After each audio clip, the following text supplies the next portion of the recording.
হ্যাঁ, নমস্কার, শুভ সন্ধ্যা। Primary TET উত্তীর্ণ যারা নিয়োগে অংশগ্রহণ করেছেন প্রত্যেককেই আহ, প্রণাম। এবং আহ, প্রত্যেকের বাবা মা আত্মীয় পরিজনকে অসংখ্য অসংখ্য আহ,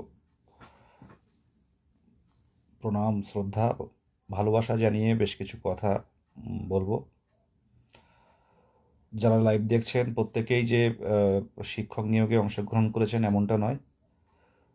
অনেকে আছে যারা চলতি প্রাথমিক শিক্ষক নিয়োগে অংশগ্রহণ করতে পারেনি, তো তারা বিভিন্নভাবে রিয়াক্ট করবে, এটা স্বাভাবিক। যারা নিয়োগে আছেন, ইন্টারভিউ দিয়েছেন বা দেবেন, তাদের জন্যই লাইভটা হচ্ছে।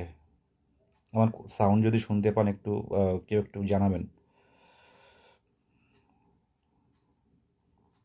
আমার কথা যদি কেউ মানে ঠিকঠাক শোনা যাচ্ছে কি না, তো একটু যদি কেউ রিপ্লাই দেন তো খুব ভালো হয়।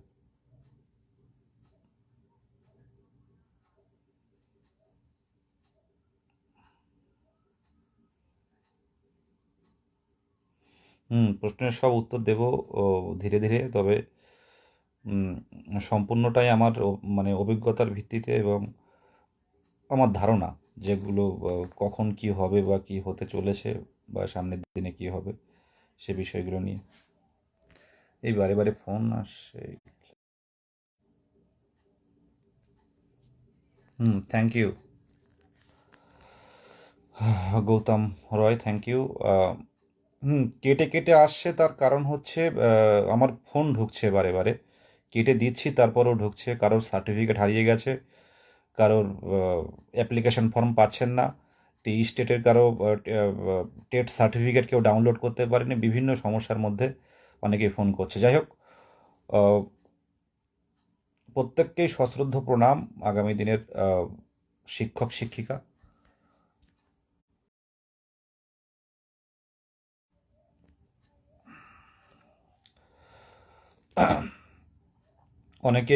অনেকেরই মধ্যেই রাগ অভিমান আছে যে আমরা চুপ হয়ে গেলাম কেন, কিছু করছি না কেন, কেন দ্রুত হচ্ছে না, কেন ভ্যাকেন্সি বাড়ছে না। কিন্তু প্রত্যেকেই পরিস্থিতির উপর নির্ভর করছে। বিভিন্ন কন্ট্রোভার্সি তৈরি হয়, আপনারা অনেকেই জানেন বিভিন্ন গ্রুপে, কারণ 23টা জেলার আহ, বিভিন্ন গ্রুপ আছে। তো বিভিন্ন মেন্টালিটির মানুষ আছে, তো বিভিন্ন রকম কথা আমরা শুনতে পাই, কানে আসে। দেখুন, আজকে 22 2022 সাল 11ই ডিসেম্বর, আর রেজাল্ট পাবলিশ হয় 2023-এর। একই কথা বারে বারে বলি, 2023-এর 10ই ফেব্রুয়ারি। তো এই 10ই ফেব্রুয়ারি 2023 থেকে আজ হচ্ছে আপনার 23 তারিখ।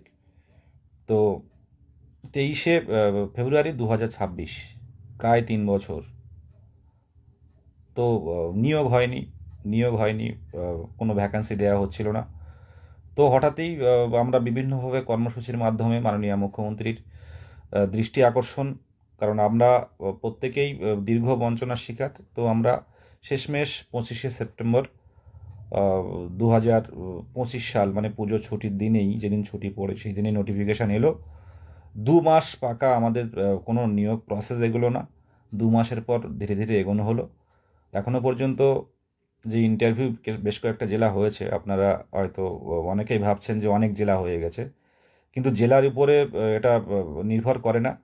কারণ যা ক্যান্ডিডেট, প্রায় 58,000-এর মতো ক্যান্ডিডেট, তো তার মধ্যে কতজন হয়েছে? তার মধ্যে 10,000 জন কি হয়েছে ইন্টারভিউ? হয়নি। যেটুকু ক্যালকুলেশন করতে পারছি বাড়িতে বসে, 10,000 জনেরও কিন্তু এখনও পর্যন্ত ইন্টারভিউ হয়নি। বাকি তো প্রচুর। যারা বলছে ভোটের আগে কি সম্ভব, প্রথম থেকে বলে আসছি অসম্ভব। বিভিন্ন পত্রপত্রিকায় আপনারা দেখেছেন যে 2022 সালে, এই 25-এর নিয়োগ ফেব্রুয়ারি মাসের মধ্যে হবে। তো শেষমেশ আমি কিন্তু এই কাটিংটা নিয়ে কিন্তু একটাই কথা লিখেছিলাম যে সরি, বারে বারে ফোন আসছে। কেউ কিছু জানতে হলেই ফোন করবে, কোনো একটা খবর পেলেই ফোন করবে। তো আমি একটা মানুষ কতটা ফোন রিসিভ করতে পারি? তো যেটা বলছিলাম, একটা পেপার, খুব সম্ভব কর্মসংস্থান, বারে বারে বলছিলেন যে ফেব্রুয়ারির মধ্যে সমস্ত প্রসেস কমপ্লিট হবে। তো তখনই বলেছিলাম যে অসম্ভব। কারণ পর্ষদের যে মতিগতি, পর্ষদের যে স্বতঃস্ফূর্ততা দেখেই বুঝতে পেরেছিলাম। মাত্র 400 জন করে ইন্টারভিউ ডাকা হচ্ছে রেগুলার। তো হিসেব করুন, হিসেব করলে বোঝা যাবে কদিন ইন্টারভিউ হয়েছে, আর প্রচুর ক্যান্ডিডেট অনুপস্থিত। তো সেই জায়গায় প্রসেস নিয়ে যারা ভাবছেন যে আজকালের মধ্যে হয়তো শেষ হয়ে যাবে, হয়তো মার্চ এপ্রিলের মধ্যে শেষ হয়ে যাবে, এই ভাবনাটা কিন্তু সম্পূর্ণটাই ভুল, সম্পূর্ণটাই ভুল। যদি টেবিল সংখ্যা না বাড়ে, বারবার জানানো হয়েছে যে টেবিল সংখ্যা বাড়ান, দীর্ঘ নিয়োগ, এই নিয়োগ যতদিন মানে নিয়োগ যদি দ্রুততা না আসে, নিয়োগের ক্ষেত্রে যদি গতি না আসে, সেক্ষেত্রে 2009-এর পুনরাবৃত্তি হতে পারে। কি বলতে পারি আমরা, কি করতে পারি বলুন? আজকে আপনারা জানেন না, যারা আমরা লিড করি, একটু চাপ থাকে পারিপার্শ্বিকভাবে। তো সেই জায়গায় আমরা তো সবাই বুঝতে পারছি পরিস্থিতি কোন দিকে এগোচ্ছে, দেখেও কিছু বলা যাচ্ছে না। অনেকে অনেক কথা বলবে, কিন্তু আমি তো নিজের থেকে বুঝতে পারছি যে কী জায়গায় আছি। তো এতদিন যে ইন্টারভিউ হয়েছে, 10,000ও পার হয়েছে কিনা আমার সন্দেহ। বাকি তো এখনও 50,000 আছে, বাদ দিন, সব বাদ দিয়েও তো 35-40,000 ইন্টারভিউ, 35,000 তো ইন্টারভিউ দেবে।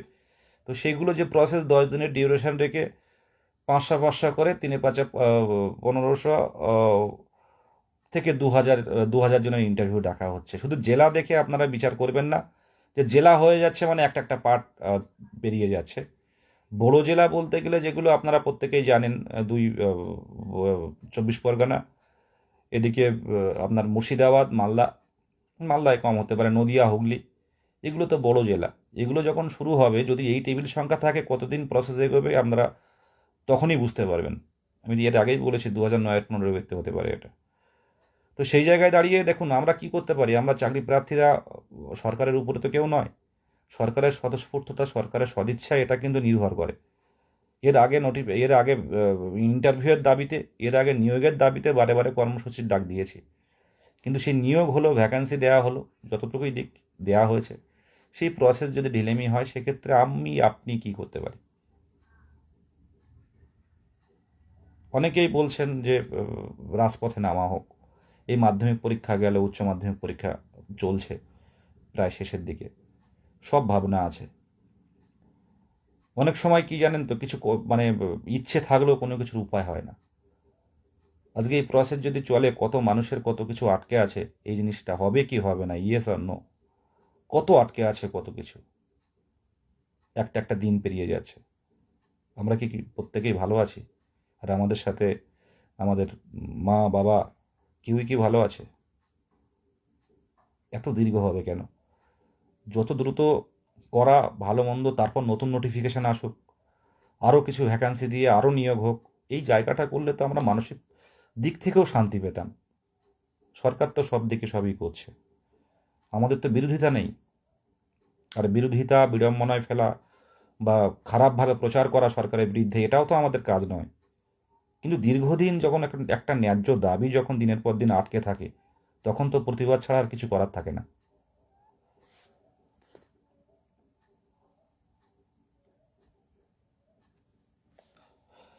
অনেকেই অনেক কিছু লিখবে, অনেকেই অনেক কিছু কমেন্ট করবে, অনেকেই অনেক কিছু শেয়ার করবে, এই লাইভ বিভিন্ন গ্রুপে ঘুরবে।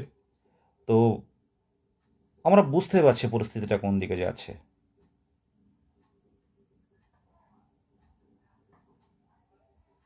নোটিফিকেশান এসছে, 23 জেলার কিছু কিছু ক্যান্ডিডেট বিভিন্ন কর্মসূচির মাধ্যমে, প্রত্যেকে স্বতঃস্ফূর্ততার মাধ্যমে নোটিফিকেশান এসছে। ভ্যাকান্সি কম হলো, সেই ভ্যাকান্সির দাবিতেও এখনও কখনো কালীঘাট, কখনো ক্যামাক স্ট্রিট, এছাড়া কি করতে পারি আমরা? সামনের দিনে ভাবনা আছে, মাধ্যমিক উচ্চ মাধ্যমিক পরীক্ষা চলছে, আর সবচেয়ে বড় কথা সব হচ্ছে মানে এই কি সাথী, যুব সাথী দিচ্ছে, এটা ভালো, প্রত্যেকেই হাত খরচ হবে। তো সাথে সাথে এই নিয়োগের দিকটাও সরকারের ভাবা উচিত, যে বিষয়গুলো, যে এতদিন 2022 সালের নিয়োগ হয়েছিল, কারা নিয়োগ পেয়েছিল, মানে কারা অংশগ্রহণ করতে পেরেছিল, সেই 2014 সাল এবং 2017 সালের টেট উত্তীর্ণরা। আর 18 সাল থেকে নতুনরা সুযোগ পায়নি। এটা বলতে গেলেই বিরোধিতা নয়, এটা প্রতিবাদ, এটা ন্যায্য দাবিতে প্রতিবাদ। যে 18 সাল থেকে 18-20 সেশনের ডিএলএড, সেখান থেকে তারা অপেক্ষা করে আজও তারা নিয়োগের, সে আমি পারবো কি পারবো না, আমার যোগ্যতা আছে কি নেই, সেইটুকু দেখানোর সুযোগ পায়নি। প্রত্যেকে এই এই একটা বিষয়ের উপর কতদিন মানে থাকা যায়। আপনারা হয়তো ভাবছেন যে টেনশন নেই, প্রত্যেকেরই টেনশন রয়েছে। একটা জিনিসের উপর কতদিন আটকে থাকা যায়। আর এই জায়গাটা এত সময় দিয়ে ফেলেছি, এত পরিশ্রম দিয়ে ফেলেছি, এটা ছেড়েও কিন্তু অন্য অন্য কোথাও যেতে পারছি না। সরকারের ভাবা উচিত, কিভাবে ভাবাতে পারি। আন্দোলন করলে তখন পুলিশ অ্যারেস্ট করা হচ্ছে, বাড়ি থেকে তুলে নিয়ে যাওয়া হচ্ছে আগের দিনে রাতেই। আন্দোলন না করে যদি আমরা অ্যাপ্লিকেশন জমা দিচ্ছি, ডেপুটেশন জমা দিচ্ছি, সেটাও দেখা হচ্ছে না, তো কোন দিকে যাব? এটা আপনারা নিজের জায়গায় থাকলে বুঝতে পারতেন, প্রত্যেকেই বুঝতে পারতেন। এই 23টা জেলার ক্যান্ডিডেটরা কত বিভিন্ন সমস্যার মধ্যে সম্মুখীন, অনেক দীর্ঘদিন অপেক্ষা করে করে অনেকের বয়সও পেরিয়ে যাচ্ছে। ইন্টারভিউ হচ্ছে খুব মন্থর গতিতে হচ্ছে। 400 থেকে 500 জন করে ডাকা হচ্ছে, সকলে তো উপস্থিত থাকছে না। তো সেই জায়গায় দাঁড়িয়ে এখনও মানে 10% ইন্টারভিউ হয়নি, 10% ক্যান্ডিডেট তাদের কিন্তু ইন্টারভিউ হয়নি। এর মধ্যেও দেখা যাক কি করা যায়।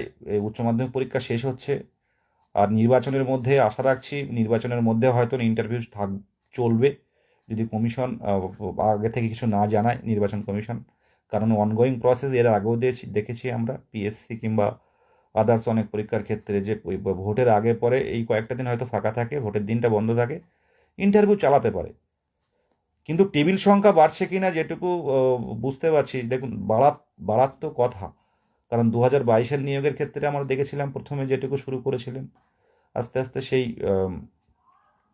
মানে টেবিল সংখ্যাও বাড়িয়েছিলেন। কারণ এই টেবিল সংখ্যা না বাড়ালে, মাত্র এই কয়েকটা টেবিল আছে, এই টেবিল যদি চলে তাহলে এই মানে এত ফর্ম ফিল আপ হয়েছে, কেউ উপস্থিত থাক আর না থাক, প্রত্যেকেই তো কাউন্টিং হচ্ছে, প্রত্যেকেই কাউন্ট হচ্ছে। সেই কাউন্টের ক্ষেত্রে তো 500 জন করে রোজ রেখে 3 দিন টানা, 4 দিন, 4×5=20, 2000 ইন্টারভিউ হলো।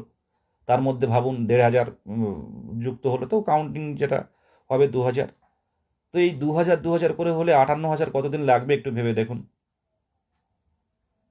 আর এখন সবচেয়ে বড় কথা, কোনো আধিকারিকরা কোনো কথাই শুনতে চাইছেন না। তো এটা যদি চলতে থাকে, কোচবিহার জেলাটা দেখবো আমরা। কোচবিহার জেলার পর যদি আবারও ডিউরেশন রাখা হয়, যদি ধারাবাহিকভাবে যদি ইন্টারভিউ প্রসেস না হয়, সেটা আমরা দাবি জানাবো আমাদের জায়গা থেকে, যেটা যা করতে হয় সবাই মিলে আলোচনা করে। আর ভ্যাকান্সির বিষয়টা, এটা তো সবসময় মাথায় ঘুরপাক খাচ্ছে। মাত্র 13,421 ভ্যাকান্সি। মোটামুটি এই ভ্যাকান্সিটা মোটামুটি 30-এর কাছাকাছি ভ্যাকান্সিটা হলে ম্যাক্সিমাম ক্যান্ডিডেট কিন্তু তাদের মানে দীর্ঘদিনের চাওয়া, দীর্ঘদিনের স্বপ্ন পূরণ হতে পারত। সেই জায়গাটা অনেক কমই হলো।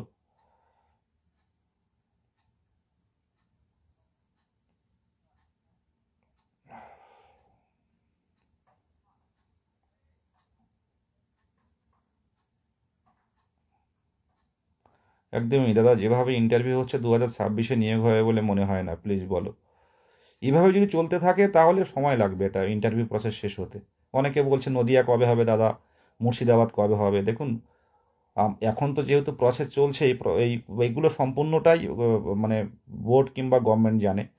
তো সেই জায়গায় আমার পক্ষে জানা সম্ভব নয়, তবে আমার যেটুকু আইডিয়া সেটুকু থেকে বলছি, এইভাবে যদি চলতে থাকে একটা আইডিয়া তো করতে পারছি কীভাবে এগোচ্ছে, তো সময় লাগবে।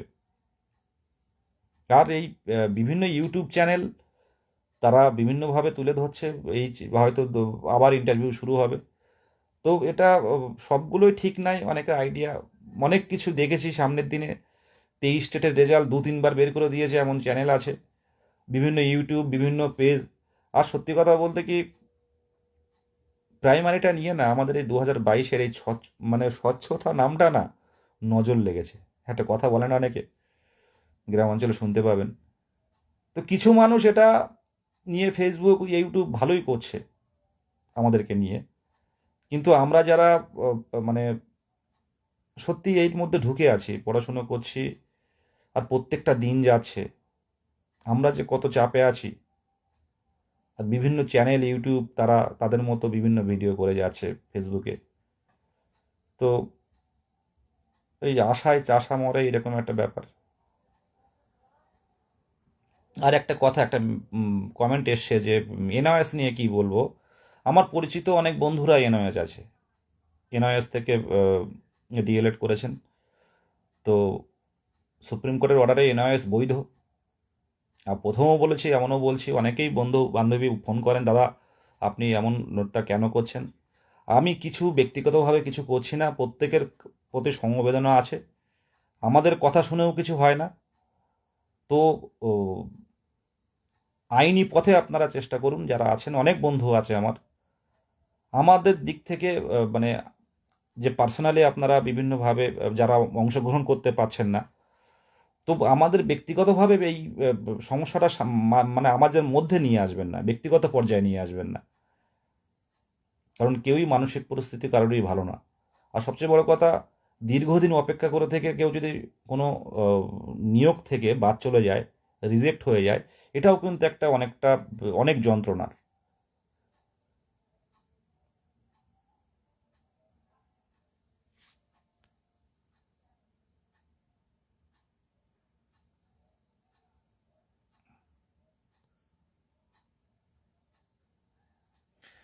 ইন সার্ভিসের বিষয়টা বলছি, আপনারা ইন সার্ভিস কিন্তু বাদ যাচ্ছে, এটা কিন্তু আমার মানে চোখেও দেখেছি যে অনেকে বেরিয়ে গেছে। আর মনে করুন, ইন সার্ভিসের ক্ষেত্রে আমি এই পয়েন্টটা বলতে চাইছি না। দেখুন, ইন সার্ভিস কিন্তু যারা দিচ্ছেন তারা কিন্তু সবাই কোনো নো অবজেকশন সার্টিফিকেট নেইনি, এবং আহ, মানে তারা কিন্তু ইন সার্ভিস না দেখিয়ে ফ্রেশার হিসেবে নিয়োগে আসছে। তো কেউ যদি দুটো টেট পাস থাকে, মনে করুন আপনি 2014 টেট দিয়ে মনে করুন আপনি শিক্ষকতা করছেন, আবার 2022-এও টেট কোয়ালিফাই করেছেন। তো 2014 টেট পাস থেকে যদি হাইট করে 2014 টেট পাস যদি হাইট করে 2022-এর টেট দিয়ে যদি আপনি নিয়োগে আসেন, তো আপনাকে কি করে ধরবে রোল নাম্বার মেরে? আপনি বা আমি যখন চাকরি পাবো, আমাদের যে টেট রোল নাম্বার, এটা কিন্তু আমাদের কাছেই থাকবে, এটাই কিন্তু আইডি। তো সেই টেট রোল নাম্বারটা মনে করুন কেউ 14 টেটে কোয়ালিফাই করেছেন, এবং 2022-এও কোয়ালিফাই করা আছে, 2023-এও কোয়ালিফাই করা আছে। টেটের বর্ষার ক্ষেত্রে তো ইন সার্ভিস কেউ দেখায়নি। তো 14 টেট পাসটা হাইড করে রাখা হলো, রেখে 2022-এর টেট পাস দিয়ে ওই টেট সার্টিফিকেট দিয়ে কেউ অ্যাপ্লিকেশন করলো। এবার ভেরিফিকেশন করার সময় যদি 2022-এর রোল নাম্বার মেরে যদি কেউ ভেরিফিকেশন করেন, সেখানে ইন সার্ভিসটা কী করে বুঝবেন? সেখানে তো ফ্রেশার দেখাচ্ছে। এরকম ক্যান্ডিডেট থাকবে, এর আগেও প্যানেলেও আপনারা খুঁজলে পেলেও পেতে পারেন। সুতরাং এটা নিয়ে বিভিন্ন ইউটিউব চ্যানেল বিভিন্ন কিছু বলবে। শেষ পর্যায়ে দেখুন, অবশ্যই আপনারা তথ্য পাবেন যে কতজন অ্যাপ্লিকেন্ট ইন্টারভিউ দিয়েছে। অনেকটাই কমে যাবে। এই 58,000 ফর্ম ফিল আপ করেছে বলে 58,000ই থাকবে, কিন্তু এমনটা নয়। এটা দেখুন 40-এর অনেক নিচে নেমে আসবে বলে আমার ধারণা।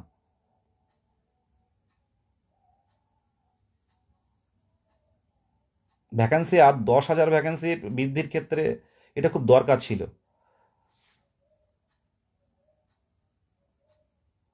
আর যে আপনারা যেটা বলছিলেন, মানে আহ, এই যে গতকাল যে প্রাইমারি টেট হলো, সামনের দিনে আমি একটা কথা বলতে পারি, আমি এখন কথা বলতে ভয় পাই, কারণ সত্যি প্রত্যেকেই কিন্তু মানসিক পরিস্থিতি ভালো নয়। যারা আগে কথা বলতো তারাও এখন কথা কম বলে, অনেকে চেপে গেছে, সেভাবে দেখা যায় না অ্যাক্টিভিটি। অনেকেও লেগে আছে যে এইবার শেষ পর্যন্ত দেখব। সামনের দিনে, গতকালের প্রশ্ন দেখেছেন, যে সামনের দিনে কিন্তু টেট কিন্তু একটা ইম্পর্টেন্ট বিষয় থাকবে। এবং এই টেট পাস সামনের দিনে, আবারও বলছি, এই কথাটা হয়তো আপনাদের হাসির পাত্র হবে, যে সামনের দিনে এই টেট কোয়ালিফাই যদি ঠিকঠাক নিয়োগ সরকার দেয়, ঠিকঠাক নিয়োগের দিকে যদি সরকারের সদিচ্ছা থাকে, আমার মনে হয় কেউ মানে আলাদা করে বসে থাকবে না। কারণ টেট সামনের দিনে যেভাবে এগোচ্ছেন, টেটে কিন্তু কোয়ালিফাই করাটা চাপের হয়ে যাবে। মানে এমন এমন প্যাসেজ দেওয়া হচ্ছে, যে প্যাসেজগুলো আপনি পড়ে সেটা ঠিক টাইমে আপনাদের, মানে সেটা টাইমে আমরা কমপ্লিট করাটা কিন্তু খুব চাপের হয়ে যাবে। সামনের দিনে যে টেট হবে, যে প্যাসেজ দেওয়া হবে, বাংলা হোক ইংলিশ হোক, সেই প্যাসেজ বা অনুচ্ছেদ আমরা পড়ে সেটা উত্তর করা খুব চাপের হয়ে যাবে। আর অনেকে ভাববেন হয়তো 2022 সালের প্রশ্ন সোজা ছিল। হ্যাঁ, অনেকেই কাছে সোজা হতে পারে, কিন্তু 2022 সালের কোশ্চেনও কিন্তু একেবারেই যে খুব সোজা হয়েছে তেমনটা কিন্তু নয়, কারণ তাহলে সবাই পাস করতো। তবে অনেকেই খুব বেশি পড়েও কিন্তু অনেকে কোয়ালিফাই করতে পারেনি, মানে টাইম ম্যানেজমেন্টটা ঠিক হয়নি, টাইমটা পায়নি অনেকে। অনেকেই সাইকোলজিতে চাইল্ড সাইকোলজিতে ফার্স্ট টাইমে টাইম নষ্ট করে ফেলেছে 1 ঘন্টার মতো। আমার ক্ষেত্রে যেটা হয়েছে, আমি তো পরিবেশ ইংলিশ দেখতেই পারিনি, বাড়িতে এসে যেটা দেখলাম যে ইংলিশটা ভালো করে পড়লে হয়তো নাম্বারটা বাড়তো। সময় না পেলে এত মক টেস্ট দিলাম, প্রত্যেক সপ্তাহে রবিবার শনিবার রবিবার টানা মক টেস্ট দেওয়া হলো। তো তারপরে যখন সাইকোলজি যখন কম মানে ঠিকঠাক প্রত্যেকটা উত্তর না পারা যায়, তখন কি হয়, প্রথম দিকে 2-4টে টাইমটা চলে যায়, তখন আরও চেষ্টা করা হয়, তারপরে টাইমটা কিন্তু পেরিয়ে যায়।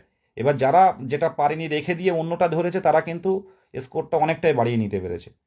এবার যারা হচ্ছে না কেন বলে বসেছিল একটা কোশ্চেন নিয়ে, তারা কিন্তু স্কোরটা অটোমেটিক কম, অনেকে ফেলও করেছে। আমার সাথে অনেকেই পড়াশোনা করেছিলেন, অনেকেই ভালো স্কোর, যারা বিভিন্ন ইনস্টিটিউটে তারা পড়তো, স্কোর করেছে। তো বাস্তবে গিয়ে দেখা যাচ্ছে অনেকেই মানে স্কোর করেছে, কিন্তু টেটে টেট এক্সামে গিয়ে দেখা যাচ্ছে সেখানে কোয়ালিফাই করতে পারেনি, টাইম ঠিকঠাক করতে পারেনি। আবার অনেকেই মোটামুটি প্রথম ভেবেই যে উত্তরটা দিয়েছে 2022-এর ক্ষেত্রে, সেটা খেটে গেছে, তো নাম্বারও বেড়ে গেছে। তো এরকম কিন্তু হয়েছে পরীক্ষার ক্ষেত্রে, এটা স্বাভাবিক। হয়তো কেউ 82 পেয়েছে আর কেউ 90 পেয়েছে, আপনারা হয়তো ভাবছেন তার কোয়ালিটিটা অনেকটাই কম, কিন্তু এই পরীক্ষাটা এটা, অনেক ভালো কোয়ালিটির ক্যান্ডিডেট 2022-এ কোয়ালিফাই করতে পারেনি, আবার অনেকে কম পড়েও কিন্তু কোয়ালিফাই করেছে। তো সেটা একটা পরীক্ষা, এই জন্যই তো পরীক্ষা বলে। তো 22-এর কোশ্চেন যে খুব সোজা এমনটা নয়, যারা একটু পড়াশোনার মধ্যে ছিল, যারা একটু ডিপলি পড়াশোনা করেছে, অনেক স্কোর বাড়িয়ে নিতে পেরেছে, আর ওই টাইমটা ঠিকঠাক যারা করতে পেরেছে। আর গতকাল যে পরীক্ষাটা হয়েছে টেটের, যথেষ্ট কিন্তু কোশ্চেনগুলো দেখলে বুঝতে পারবেন, আপনার ডেপথ থাকতে হবে। যাদের মধ্যে ডেপথ আছে, যাদের মধ্যে মানে পড়াশোনার গভীরতা আছে, তারা উত্তরগুলো দিতে পারবে। তবে সময়টা ঠিকঠাক রাখতে হবে। সামনের দিনে টেট পাস করাটা কিন্তু খুব চাপের হয়ে যাবে, কিন্তু কি সামনের দিন হয়তো টেট কোয়ালিফাইদের জন্য কিছু না কিছু হবে, যারা টেট কোয়ালিফাই করে আছে। কিন্তু যাদের 26, 27, 28, 29, 30, 35, 36 যাদের বয়স 37, 38, 39, যাদের বয়স 41, তাদের কাছে কিন্তু খুব ভয়ের। কি বললাম বুঝতে পারলেন, যে টেট যারা 22, 23, 24 বছর, যাদের বয়স 25 বছর, 26 বছর, যারা টেট কোয়ালিফাই করে আছে, তাদের কাছে কিন্তু অতটা চাপের না এই সময়টা। কিন্তু যারা 30-এর কাছাকাছি বা 30-এর 40-এর কাছাকাছি যাদের বয়স হয়ে গেছে, তাদের ক্ষেত্রে কিন্তু এটা আমাদের কাছে অনেক চিন্তার। কারণ 3-4 বছর পর পর নিয়োগ হচ্ছে, আর সেই নিয়োগ যদি লং প্রসেসে হয়, দীর্ঘায়িত হয়, সেক্ষেত্রে বয়স তো থাকার কথা না। এই তো অনেকেই আছে, প্রায় বেশ কিছুজন, যারা আন্দোলন করেছে, যারা বিভিন্ন আইনি পথে সাহায্য করেছে, কিন্তু শেষ পর্যন্ত তাদের ওভার এজের জন্য তারা নিয়োগ বা তারা অ্যাপ্লিকেশনই করতে পারেননি। কাঁদ অনেকেই কান্নাকাটি করে এখনও ফোন করে, যে চেষ্টা করেছিলাম দাদা, কিছু কি হবে, কোনোভাবেই তো সম্ভব হলো না, এই প্রথম 2022-এ কোয়ালিফাই করলাম, কিন্তু বয়সের কারণে বসতে পারলাম না। তো এটা স্বাভাবিক। যাদের বয়স পেরিয়ে গেছে তাদের ক্ষেত্রে মারাত্মক টেনশন, সামনেও এগোনো যাচ্ছে না, পিছনেও যাওয়া যাচ্ছে না। কিন্তু যাদের কম বয়স স্টেট কোয়ালিফাইড, এরা কেউই বসে থাকবে না, সামনের দিনে কোনো না কোনোভাবে এরা নিয়োগ পেয়ে যাবে। আর যেভাবে মানে পরপর প্রত্যেক বছর যদি নিয়োগটা দেখা হয়, তাহলে বিহারের মতো অবস্থা হবে, কোনো টেট পাস কিন্তু থাকবে না। কিন্তু সেই নিয়োগের সদিচ্ছা সরকার কতটা দেখায়, এটা ভাবা উচিত। সব দিকে হচ্ছে, সব দিকে কন্যাশ্রী, এই কন্যাশ্রী বলছি, ওটা লক্ষ্মীর ভাণ্ডার টাকা বাড়ানো হয়েছে 1700, 1500, ভালো। গ্রামীণ আমাদের নিজের মাও পায়, বা অন্যান্য পাড়ার প্রতিবেশীরা সবাই আনন্দিত যে এই টাকাটা হাত খরচ হয়ে যাচ্ছে, সংসারে অনেক কাজে লাগে। তো সাথে সাথে এই নিয়োগটা কম হোক বেশি হোক, এরকম 15,000, 16,000, 17,000 করে একটা নিয়োগ হলো।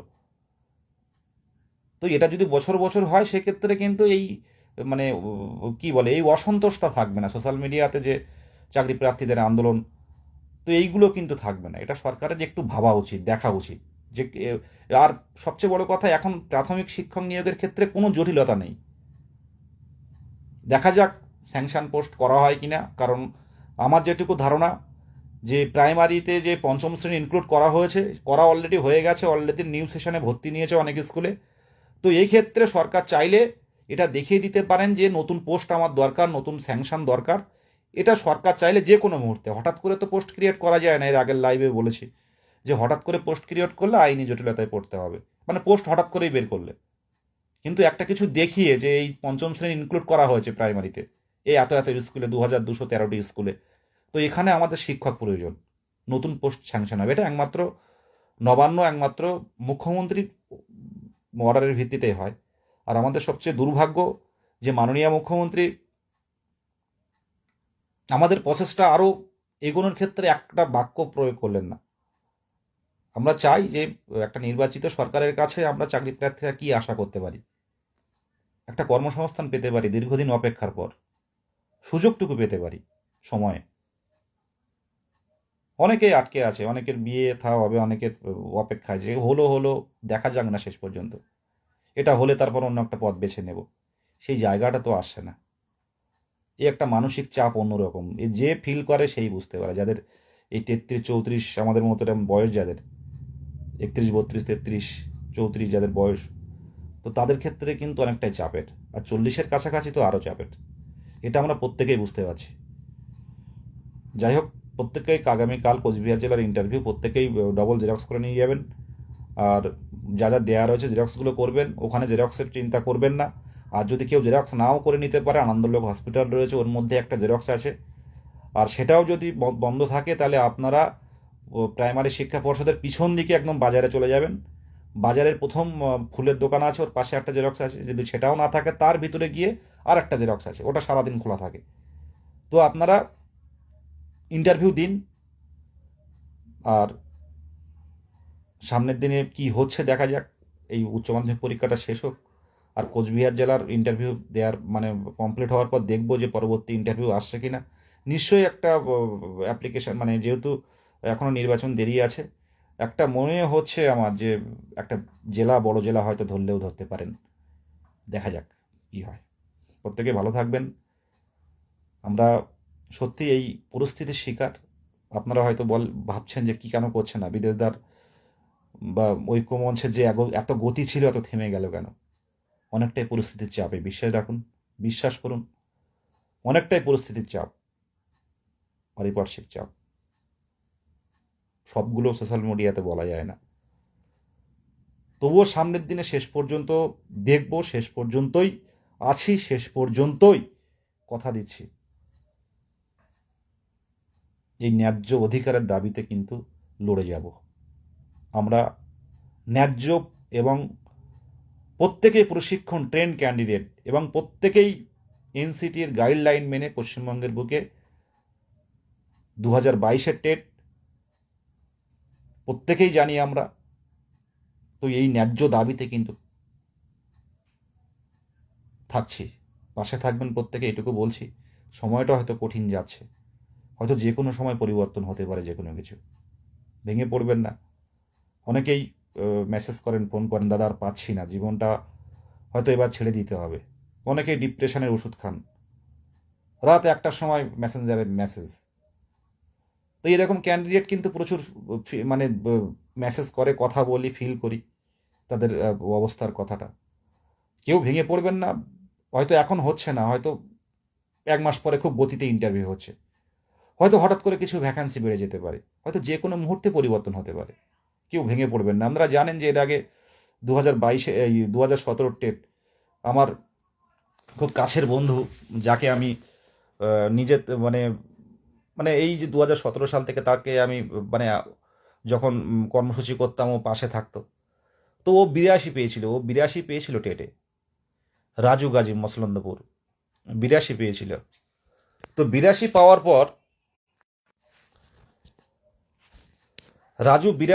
পর তার ব্যাকআপটা বলে, রাজু হচ্ছে একটাই ছেলে, মানে সন্তান, বাবা মায়ের একমাত্র সন্তান, দিদি আছে, বিয়ে হয়ে গেছে, প্রতিনিয়ত কথা হতো। 82 পাওয়ার পর, তখন তো 82 ভ্যালিড ছিল না, তো তাকে কিন্তু নট কোয়ালিফাই হিসেবে ও নিজেকে কিন্তু ও নট কোয়ালিফাই হিসেবে ধরে নিয়েছিল। পাশাপাশি যাদের সাথে পড়াশুনো করতো তারা তারা সব অনেকে সবাই পাশ করেছে, তারা আনন্দ উৎসব করছে। তো রাজু আস্তে আস্তে কথা হতো প্রত্যেক দিন। তো রাজু ও আস্তে আস্তে সেই ওর চিন্তা ভাবনা, কোর্টে কেসও করেছিল কোর্টে। তো এটা নিয়ে অনেকেই কন্ট্রোভার্সি তৈরি হয়েছিল। রাজু ভেঙে পড়েছিল যে আমার আর হবে না, বন্ধু বান্ধব পেয়ে গেল, আমি পেলাম না। তো রাজু মারা গেল, নিজের মরণ নিজে ট্রেনে করে মারা গেল। তো মারা যাওয়ার কয়েক সপ্তাহের মধ্যে, 2 সপ্তাহের মধ্যে কলকাতা হাইকোর্টের অর্ডার হলো। কলকাতা হাইকোর্টের অর্ডার কি এলো, যে 82 টেট ভ্যালিড। 82 TET valid. রাজুর স্কোর খুব ভালো, কিন্তু টেটে সেই 2017 কোশ্চেন তো অনেক টাফ ছিল। তো 82 টেট ভ্যালিড হলো, রাজু গাজু পাস করলো। কিন্তু সেই রাজু গাজু কিন্তু আর পৃথিবীতে ছিল না। হয়তো থাকলে, হয়তো সেই চাপটা নিতে পারলে হয়তো সেও আজ শিক্ষকতার পেশায় থাকতো। কারণ ওবিসি এ ছিল, আর ওবিসি এ কিন্তু কেউ বসেছিল না। আর রাজুর মাধ্যমিক উচ্চ মাধ্যমিক রেজাল্টও খুব ভালো ছিল।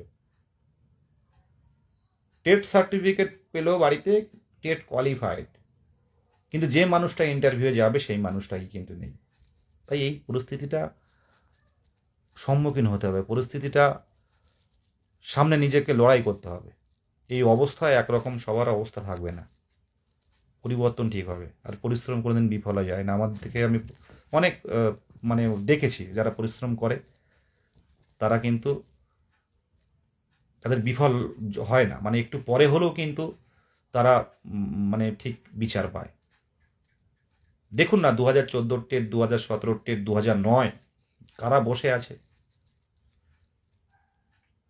তবে এটুকু বলতে পারি, যতগুলো টেট হয়েছে 2022 সালের টেট সংঘবদ্ধ, ঐক্যবদ্ধ। কারণ যে কর্মসূচি কলকাতার রাজপথে করে দেখিয়েছে, সামনের দিনে কি হবে জানি না। তো এইগুলো সরকারের ভাবা উচিত যে দীর্ঘদিন অনেক ক্যান্ডিডেট, অনেক হাউস ওয়াইফ অনেক আছে, বোনেরা দিদিরা আছেন, এখনো তারা সংসারের কাজ সামলে যেটুকু সময় পান, 2 ঘন্টা 1 ঘন্টা তার মধ্যে পড়াশুনো করেন। তো তারাও চাপে, মানে আমার কাছে যেটুকু আপনারা হয়তো মানে এই কথাটা বলছি, আপনারা হয়তো খারাপ ভাববেন, অনেকে আছেন, অনেকের হাজব্যান্ড চাকরি করেন, কিন্তু তারাও কিন্তু মানে অনেকেই ফোন করেন যে দাদা আমরা ডিপ্রেশনে পড়ে যাচ্ছি। তাহলে তাদের পরিস্থিতি যদি এমন হয়, তাহলে আমাদের মতো একদম পুরো মানে আমাদের অবস্থা কি হবে।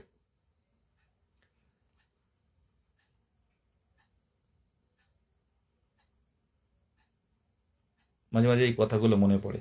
আমাদের মুর্শিদাবাদ থেকে শুরু করে অনেকেই লাইভ দেখছে, কোচবিহার, জলপাইগুড়ি, 2 দিনাজপুর, মালদা, মুর্শিদাবাদ, আমাদের শিলিগুড়ি থেকে আমাদের বন্ধু এসছে, সব লাইভ দেখছে। এদিকে 2 24 পরগনা তো আছেই, 2 মেদিনীপুর, পুরুলিয়া, 2 বর্ধমান, হাওড়া, হুগলি। প্রত্যেকের উদ্দেশ্যে বলছি, অপেক্ষা করুন, পড়াশোনার মধ্যে থাকুন। আর ইন্টারভিউ নিয়ে, ডেমনস্ট্রেশন নিয়ে যে চাপটা ছিল দেখতে পাচ্ছেন, দেখা যাক সামনের দিনে কোনো কোশ্চেনের যে ইয়েটা, কোয়ালিটিটা চেঞ্জ হয় কিনা। এখন তো আপাতত সব ঠিক আছে, যা আসছে অনেকে কমন কোশ্চেন পাচ্ছেন। তো সামনের দিনে আর কোশ্চেন কোথা থেকে আসবে, এটা দেখার অপেক্ষায় আছি। আগে যে পড়াশোনাটা আমরা করতাম, সেই পড়াশোনাটা অনেকটা চেঞ্জ করে ফেলেছি আমরা প্রত্যেকেই। আগের যে পড়াটা, যে 5 মিনিটের ডেমনস্ট্রেশন দেব, বিভিন্ন পূর্বপাঠ থেকে শুরু করে, হ্যাঁ, এগুলো পর পর আমাদের 5E মডেল থেকে শুরু করে, পিকক মডেল থেকে শুরু করে, হ্যাঁ, সেগুলো পর পর দেবো। 5 মিনিট থেকে যায় 7 মিনিট হলে হয়ে অসুবিধা নেই, ডেমনস্ট্রেশন খুব সুন্দর করে দেবো। আমাদের আনন্দদায়ক শিখন হবে। কিন্তু সেই ডেমনস্ট্রেশন কিন্তু এখন হচ্ছে না। তো আমাদের অনেকটাই কিন্তু পড়ার যে মানে মানে পড়ার যে স্টাইলটা আমাদের আগে ছিল, যে পদ্ধতিটা ছিল, অনেকেই কিন্তু আমরা চেঞ্জ করে ফেলেছি, প্রত্যেকে চেঞ্জ করে ফেলেছি। যাই হোক, দেখা যাক কি হয়। হ্যাঁ, যেটা বলছিলাম,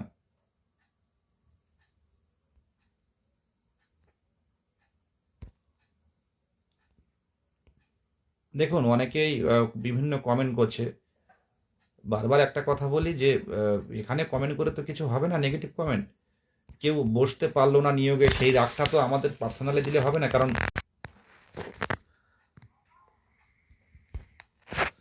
কারণ রুলস আমরা তৈরি করি না।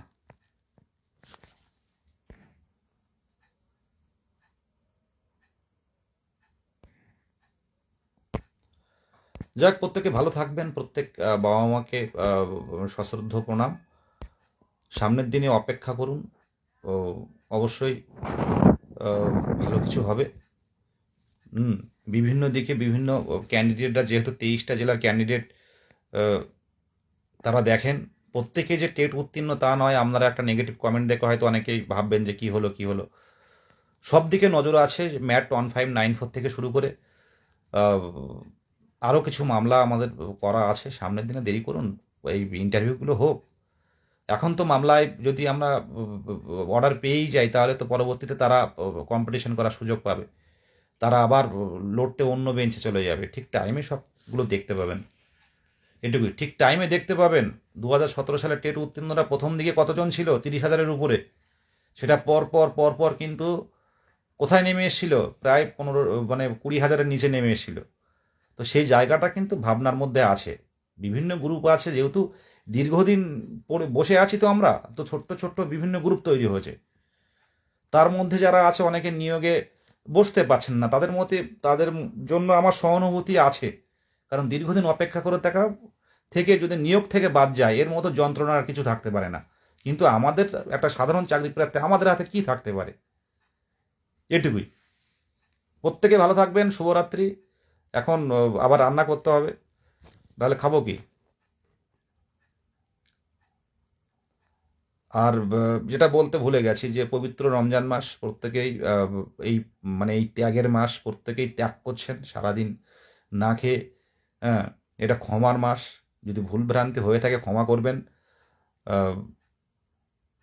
রমজানের প্রত্যেকেরই পবিত্র রমজানের শুভেচ্ছা। যারা আমাদের সংখ্যালঘু ভাই বোনেরা আছেন, থাকুন, মাঝে মাঝে পড়াশুনো করুন। সামনের দিনের অপেক্ষায় প্রত্যেকে আমরা থাকবো।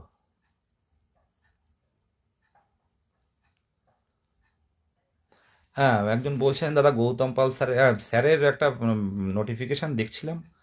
এখন দেখা যাক কি ওটা হচ্ছে। হয়তো কি হচ্ছে, আমার কাছেও যে সঠিক তথ্য নেই।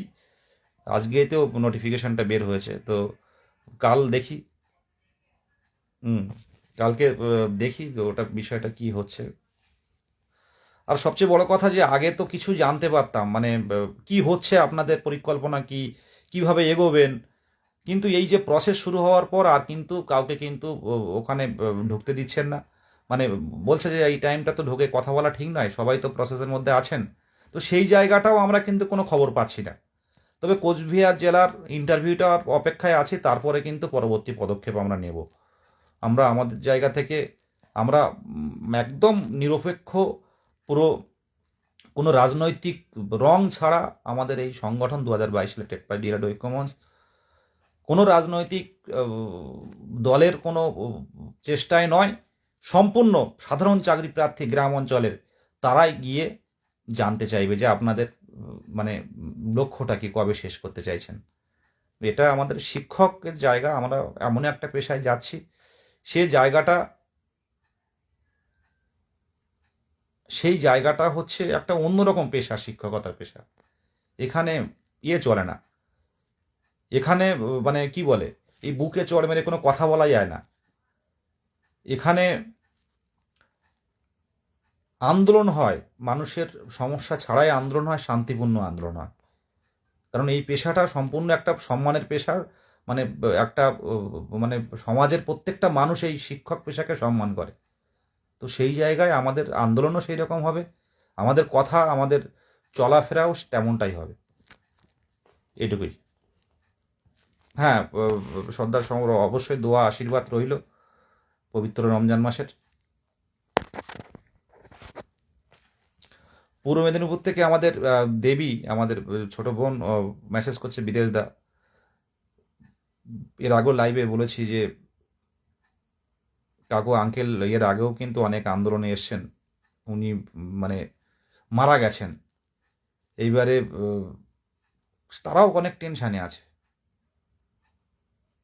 মানে একটা কিছু এই জায়গা থেকে এতদিন অপেক্ষা করে 2 বছরের ট্রেনিং নিয়ে রাত জেগে দিনের পর দিন পড়াশুনো করে এই টেট উত্তীর্ণ হওয়ার পর একটা আশা নিয়ে আমরা প্রত্যেকেই ছিলাম, কিন্তু প্রায় 2.5-3 বছর পর নোটিফিকেশান এলো, আর এই গতিটা মন্থর এগোচ্ছে।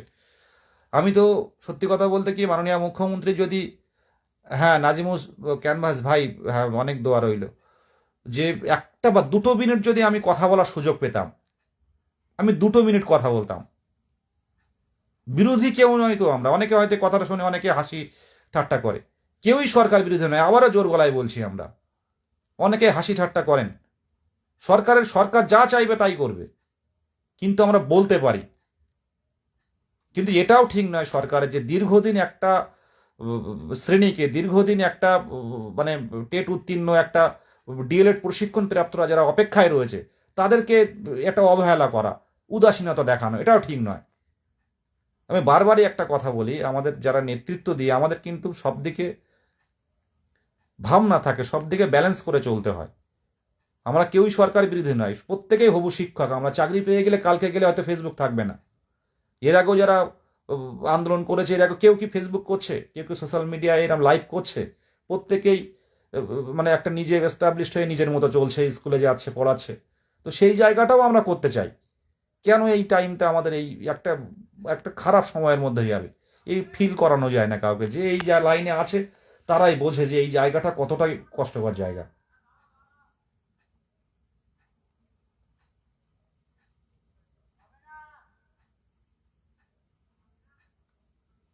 নিয়োগ দরকার, প্রাইমারি শিক্ষক নিয়োগটা দরকার। এসএসসি হলো, এসএসসি সেই এত সমস্যার মধ্যে কিন্তু সেই এসএসসির কিন্তু কাউন্সিলিং চলছে, আর প্রাইমারি তার কত আগে এরা, সেই প্রাইমারিটা কিন্তু মন্থর গতিতে এগোচ্ছে। সামনের দিনে সত্যি কথা, সামনের দিনে কিন্তু আমার সামনেও যাওয়ার পর নেই, পিছনের যাওয়ার পর নেই, শেষ পর্যন্ত চেষ্টা চলবে। তারপর যা হয় দেখা যাবে, তারপর যা হয় দেখা যাবে। মাধ্যমিক উচ্চ মাধ্যমিক পরীক্ষা শেষ হলো, ও উচ্চ মাধ্যমিক পরীক্ষাটা শেষ হবে, তারপর অবশ্যই আমাদেরকে জানাতে হবে যে কিভাবে এগোনো হচ্ছে, কিভাবে ভ্যাকান্সি বাড়ানো হবে, বৃদ্ধি করা হবে। আমরা কেউই এতদিন অপেক্ষা করার পর এই বঞ্চিত থেকে যাব। এই সবচেয়ে বড় কথা, আগেরবারও বলেছি আমি, যে যারা বয়স হচ্ছে, যাদের বয়স 40-এর কাছাকাছি, যাদের বয়স মানে 30-এর ওভার, এই ক্যান্ডিডেটগুলোর কিন্তু চিন্তা বেশি, এই ক্যান্ডিডেটগুলোর ভাবনা বেশি।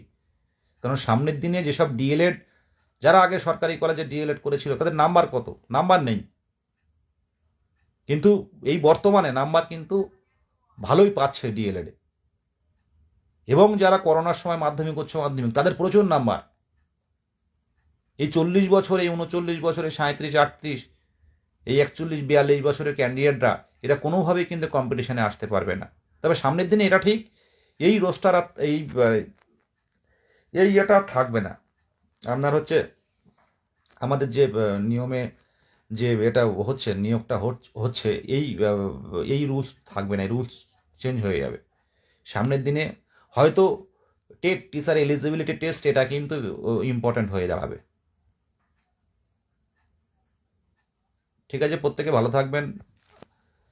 এখন আর অনেকক্ষণ কথা হলো, এবার দেখি, অনেক পরিশ্রম লাগছে, অনেকদিন লাইভে আসা হয় না, কিছু কথা আপনাদের সাথে বললাম।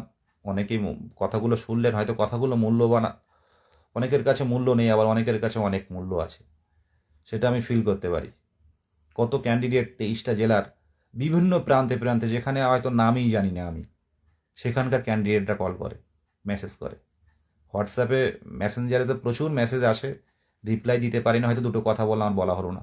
অনেকের হয়তো 10টা মেসেজ এসে রয়েছে, মানে লিখে পাঠিয়েছে, কিন্তু সলভ করা হলো না। এরকম হয়, স্বাভাবিক। হ্যাঁ, থ্যাংক ইউ দেবী। যাই হোক, সামনের দিনে অবশ্যই বেশ কিছু কর্মসূচি ভাবনা আছে। প্রত্যেকে ভালো থাকবেন, প্রত্যেককেই সশ্রদ্ধ প্রণাম।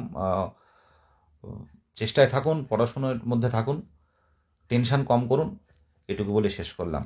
শুভরাত্রি প্রত্যেকের জন্য, প্রত্যেকের জন্য শুভরাত্রি।